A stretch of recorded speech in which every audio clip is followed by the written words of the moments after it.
Das ist Berlin, Berlin, die ewig junge Stadt, das ist Berlin, Berlin. Et voici le plus gros et le plus laid, Göring, qui se croit encore permis de tenir une conférence de presse.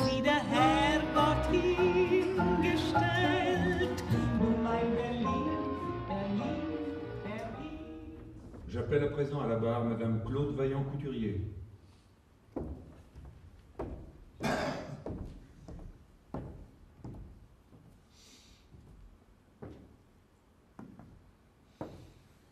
Quel est votre nom, madame? Claude Vaillant-Couturier. Répétez le serment avec moi. Je jure de parler sans haine et sans crainte. Je jure de parler sans haine et sans crainte. De dire la vérité, toute la vérité, rien que la vérité. De dire la vérité, toute la vérité, rien que la vérité. Levez la main droite et dites « je le jure ». Je le jure. Asseyez-vous, madame.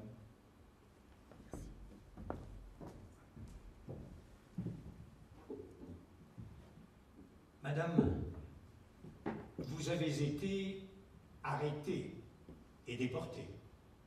Est-ce que vous pouvez témoigner? J'ai été arrêtée le 9 février 1942 par la police française de Pétain, qui m'a remise aux autorités allemandes au bout de 6 semaines. Je suis arrivée le 20 mars à la prison de la Santé, au quartier allemand. À la fin de mon interrogatoire, on a voulu me faire signer une déclaration qui n'était pas conforme à ce que j'avais dit.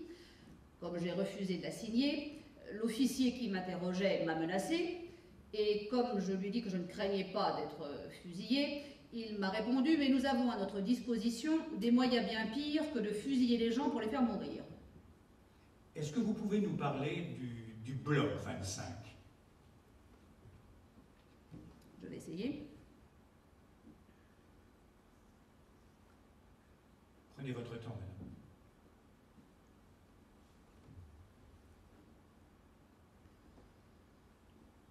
Le bloc 25, qui était l'antichambre de la chambre à gaz, pour ainsi dire, je le connais bien car à cette époque, nous avions été transférés au bloc 26 et nos fenêtres donnaient sur la cour du 25.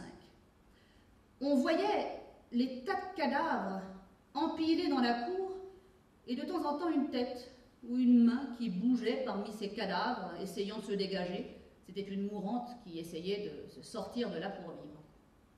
La mortalité dans ce bloc était encore plus effroyable qu'ailleurs, car comme c'était des condamnés à mort, on leur donnait à manger que s'il restait des bidons dans la cuisine, c'est-à-dire que souvent, elles restaient plusieurs jours sans une goutte d'eau. Un jour, une de nos compagnes, Annette Epau, une belle jeune femme de 30 ans, en passant devant ce bloc, eut pitié de ces femmes qui criaient du matin au soir et dans toutes les langues à boire de l'eau. Elle est rentrée dans notre bloc pour chercher un peu de tisane, mais au moment où elle allait passer le grillage de la fenêtre, la Hauserine l'a vue, l'a prise au collet et l'a jetée au bloc 25. Toute ma vie, je me souviendrai d'Annette Epau. Qui assurait la surveillance, la discipline du camp?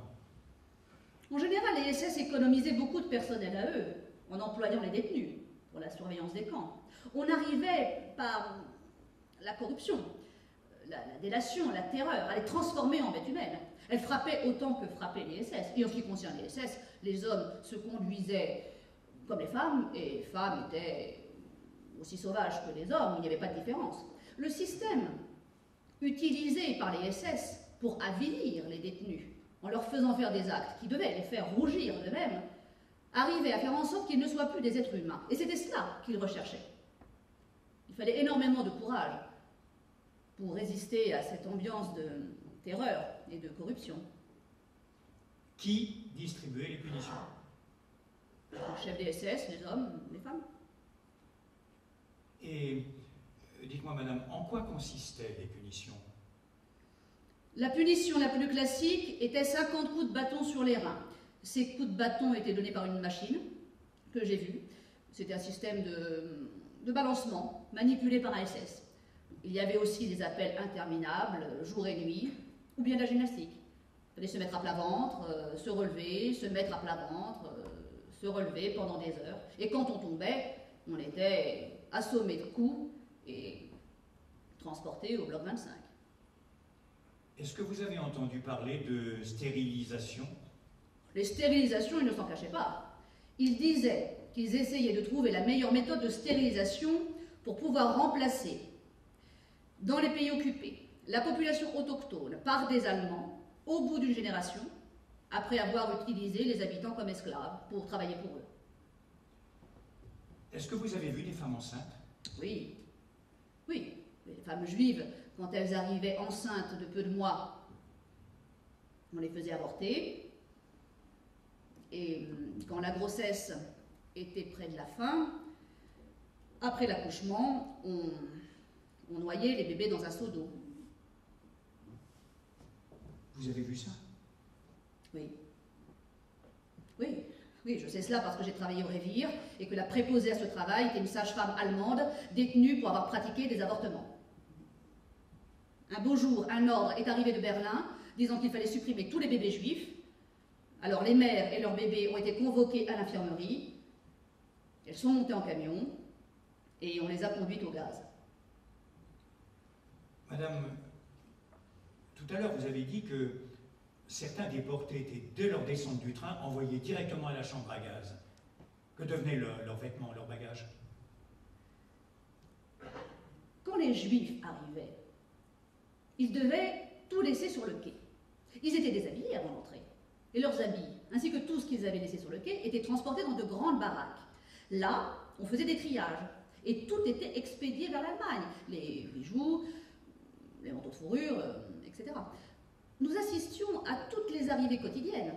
Nous voyions les wagons déplombés, les soldats sortir les hommes, les femmes et les enfants. On assistait aux scènes déchirantes, des vieux couples se séparant, tandis que les mères et les enfants étaient dirigés vers la chambre à gaz. Tous ces gens ignoraient qu'ils allaient à la mort. Pour rendre l'accueil plus agréable à cette époque, c'est-à-dire en juin-juillet 1944, un orchestre composé de détenues, toutes jeunes et jolies, habillées de petites blouses blanches, de jupes bleu marine, jouait pendant la sélection à l'arrivée des trains des airs gais, comme La Veuve Joyeuse ou la Barcarolle des contes d'Hoffmann, etc. On leur disait que c'était un camp de travail pour éviter la panique. Ceux qui étaient sélectionnés pour les gaz, c'est-à-dire les vieillards, les femmes et les enfants, étaient conduits dans un bâtiment en briques rouges. Ceux-là n'étaient pas immatriculés? Non. Ils n'étaient pas tatoués? Non. Ils n'étaient même pas comptés. Madame, avez-vous été tatouée? Oui. Oui. Oui.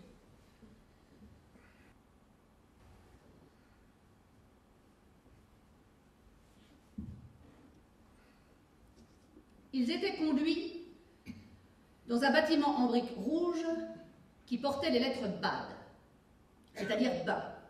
Là, on les faisait se déshabiller et on leur donnait une serviette de toilette avant de les faire entrer dans une pièce qui ressemblait à une salle de douche. Et par un orifice dans le plafond, on lançait des capsules de gaz.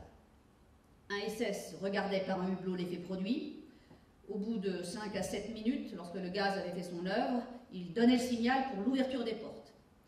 Des hommes, portant des masques à gaz, bien sûr ces hommes étaient des détenus, pénétraient dans la pièce et retiraient les corps. Il nous racontait que les détenus devaient vraisemblablement beaucoup souffrir avant de mourir car ils étaient agrippés les uns aux autres, en grappe, et on avait beaucoup de mal à les séparer. Après cela, une équipe passait pour arracher les dentiers et les dents en or. Et encore une fois, quand les corps étaient réduits en cendres, on les passait encore au tamis pour essayer de récupérer de l'or. Combien y avait-il de fours crématoires à Auschwitz? 8. Mais à partir de 1944, ce n'était plus suffisant. Les SS ont fait creuser par les détenus de grandes fosses dans lesquelles ils jetaient des branchages, arrosés d'essence qu'ils enflammaient. De notre bloc, nous voyions, à peu près 3/4 d'heure, 1 heure après l'arrivée d'un transport, les grandes flammes sortir du four crématoire et le ciel s'embraser par les fosses.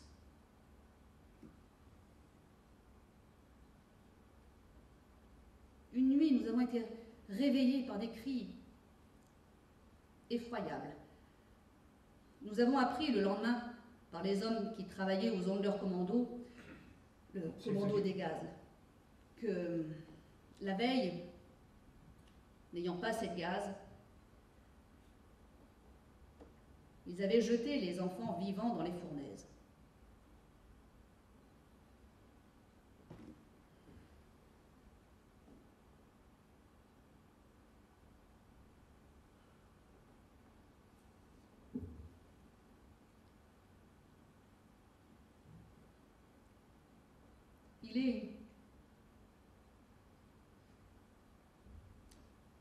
Il est difficile de donner une idée juste des camps de concentration quand on n'y a pas été soi-même.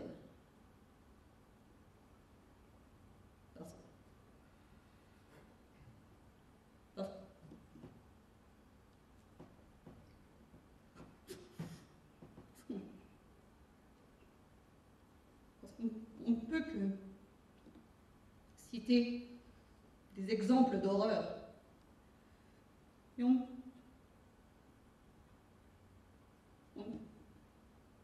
ne peut pas donner l'impression de cette lente monotonie.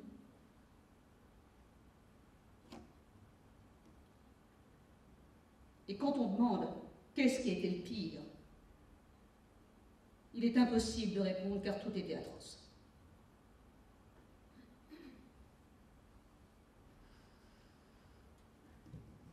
Par moments, nous nous demandions nous-mêmes si ce n'était pas un cauchemar tellement cette vie nous semblait irréelle dans son horreur.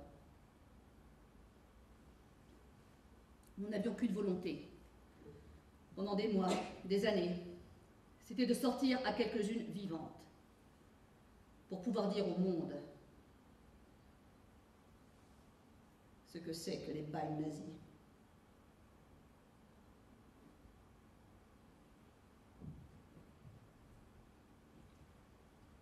Vous n'avez plus rien à déclarer, madame? Non. Je vous remercie. Le témoin peut se retirer.